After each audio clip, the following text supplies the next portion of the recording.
दोस्तों, इस कहानी की शुरुआत होती है एक बहुत ही अंधेरी और तूफानी रात से। एक तरफ तेज बारिश हो रही है और बिजली कड़क रही है। इस घनघोर बारिश में एक सड़क के किनारे स्ट्रीट लैंप की पीली रोशनी के नीचे एक छोटी सी सफेद बालों वाली बच्ची अकेले खड़ी है। उसके कपड़े फटे हुए हैं और उसके चेहरे और हाथों पर चोट के गहरे निशान हैं। उस बच्ची के कांपते हुए हाथ में एक सोने का सिक्का है।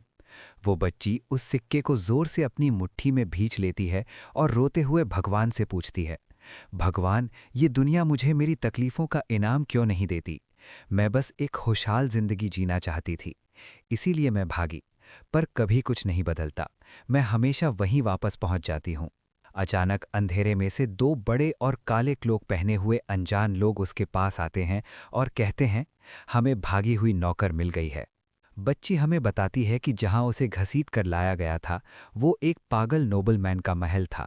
वहां हम देखते हैं कि महल का मालिक बहुत गुस्से में है और वो उस बच्ची पर हाथ उठाने वाला होता है। पर तभी वहां एक मेड, जिसके लंबे नीले बाल और एल्फ जैसे कान हैं, जिसका नाम मरिया है, बीच में आ जाती है और बच्ची को बचा लेती है। मरिया घुटनों पर बैठकर मास्टर से माफ़ी मांगती है। मास्टर, प्लीज़ इसे माफ़ कर दीजिए, ये अभी बहुत छोटी है। लेकिन मास्टर का गुस्सा और बढ़ जाता है। वो मरिया के एल्फ वाले कान को जोर से पकड़ता है और गुस्से से कहता है, तुम्हारी हिम्मत कैसे हुई मुझे छूने की? फिर वो उस सफ़ेद बालों वाली बच्ची को बनी कहकर बुलाता है और उसको ऑर्डर देता है, गोल्फ क्लब लेकर आओ।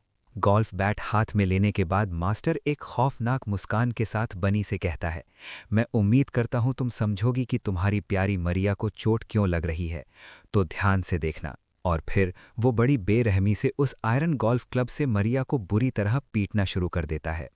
मास्टर के चेहरे पर एक जालिम मुस्कान होती है। मास्टर रुकता है और मरिया से कहता है, तुम एक प्रोडक्ट हो जिसे मैंने खरीदा है, जिसके साथ मैं जो चाहे कर सकता हूं। तुम्हें हीरो बनने का हक किसने दिया? फिर वो कहता है, तुम हम इंसानों को अभी भी नीचा समझते हो ना? तुम्हें पता है तुम्हारी प्रजाति यानी कि काइंड ने हम इंसानों पर कितनी पीढ़ियों तक जुल्म किया था? हम इंसान ही हैं जिन्होंने उस जालिम को मारा था। अब हमें एक और रात का सीन दिखाया जाता है, जहां मरिया और बनी, जिसे मरिया लीबे बुलाती है, अकेले हैं। मरिया लीबे को प्यार से सहलाती है और कहती है, रोना बंद करो लीबे, मैं इस बात से खुश हूं कि मैं तुम्हें मास्टर से बचा सकी। फिर मरिया बहुत ही सीरियस होकर लीबे को एक राज बताती है, 3 घंटे बाद मैं इस महल में आग लगा दूंगी, मैं तुम्हारे भागने के लिए वक्त निकालूंगी। मरिया उसे समझाती है कि महल से निकलने के बाद उसे सीधा पहाड़ की चोटी पर जाना है। वो कहती है, वहां पर कुछ तुम्हारा इंतजार कर रहा होगा। वो जो भी है वही हमें इस हालत से बचाएगा। उस कुछ से कहना कि वो तुम्हें प्रोटेक्ट करे। लीबे डरती है और पूछती है कि मरिया का क्या होगा। तो मरिया कहती है कि आग लगाने के बाद वो उसके पीछे पीछे आएगी, लेकिन अगर वो वहां न पहुंच पाए तो लीबे उसका इंतजार न करे। हमें पता चलता है कि मास्टर को मरिया के प्लान के बारे में पता चल गया था और कहता है, इस कमीनी ने आधी रात को हमारे घर में आग लगाने की कोशिश की थी। ये बहुत अच्छा हुआ कि दोनों को नुकसान पहुंचाने से पहले मैंने इसे पकड़ लिया। मास्टर बताता है कि उसने मरिया को आग लगाने से पहले ही मार दिया और हंसते हुए कहता है कि हमें एक नौकर का नुकसान जरूर हुआ है, पर हम नया ढूंढ लेंगे। तभी अचानक मास्टर की नज़र बनी की तरफ जाती है और वो ध्यान देता है कि बनी ने रेन कोट पहना हुआ है। मास्टर समझ जाता है कि बनी यहाँ से भागने की कोशिश कर रही थी। मौका मिलते ही बनी वहां से पहाड़ की तरफ दौड़ लगा देती है। मास्टर पीछे से पागलों की तरह चिल्लाता है, ये भाग रही है, पकड़ो इसे, पहाड़ की तरफ जा रही है, इसके पीछे जाओ अभी के अभी। तेज बारिश में गार्ड्स बनी का पीछा कर रहे हैं। बनी हाफते हुए और अपनी पूरी जान लगाकर पहाड़ के ऊपर भागती जाती है। उसे मरिया की बातें याद आ रही हैं कि पहाड़ की चोटी पर उसे कोई बचाने वाला है। जब वो पहाड़ के बिल्कुल टॉप पर पहुंचती है तो वहां एक बहुत ही अजीब सी चीज होती है। खुले आसमान के नीचे पहाड़ के किनारे एज पर एक अकेला सफेद दरवाजा खड़ा होता है। बनी उस दरवाजे के पास भागकर आती है और दोनों हाथों से जोर जोर से दरवाजा पीटने लगती है।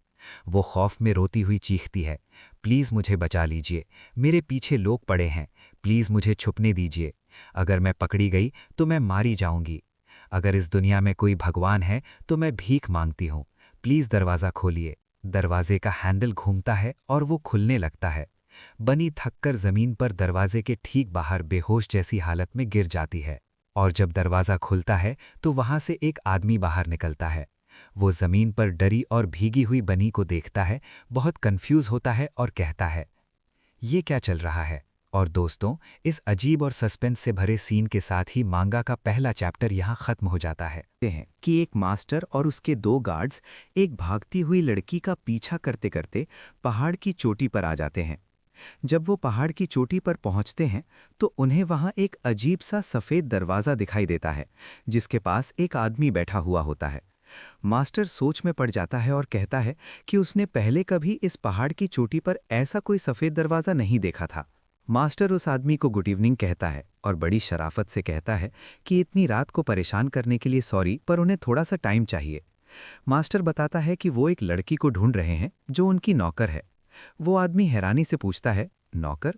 मास्टर जवाब देता है, हाँ, और उस लड़की का हुलिया बताता है कि उसने एक ब्लैक रेनकोट पहना था, उसके सफ़ेद बाल हैं, लाल आंखें हैं और हाथ में एक रेड रिंग पहनी हुई थी। मास्टर उस आदमी से पूछता है कि क्या उसने इस हुलिये से मैच करती हुई किसी लड़की को यहाँ देखा है। दरवाजे के पास खड़ा हुआ आदमी जवाब देता है कि उसने ऐसी हुलिये से मैच करती हुई वाली लड़की को दरवाजे के अंदर तो बिल्कुल भी नहीं देखा है। फिर वो अजीब तरीके से कहता है कि उसने एक लड़की को देखा था, पर वो वापस चली गई जहां से आई थी, या फिर वो इस पहाड़ की चोटी से कूद गई है। ये सुनकर मास्टर गुस्से में आ जाता है और कहता है कि तुम ये सब बातों का खेल क्यों कर रहे हो, मुझे साफ साफ बता दो।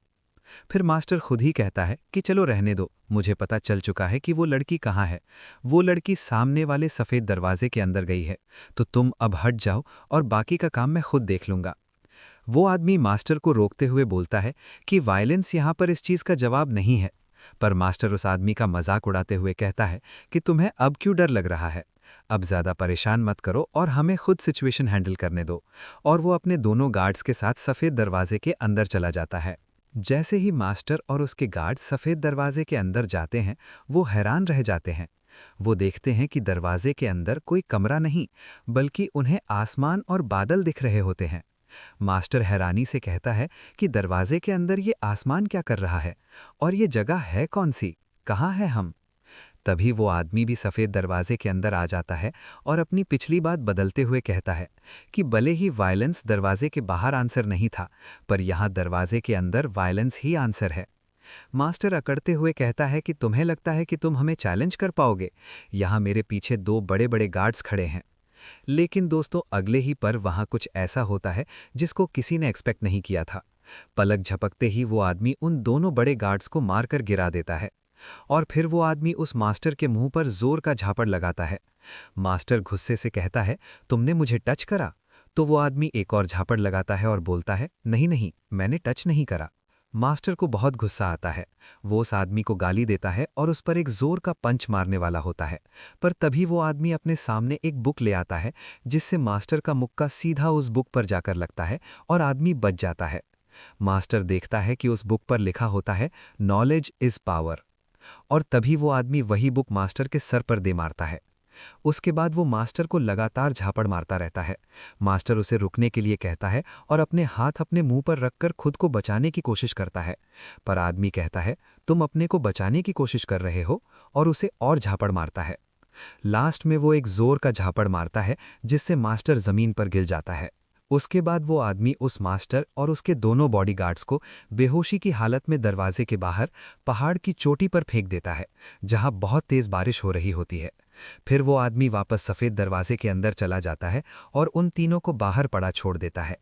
दरवाजे के अंदर हम देखते हैं कि वहाँ एक बेड रखा हुआ है।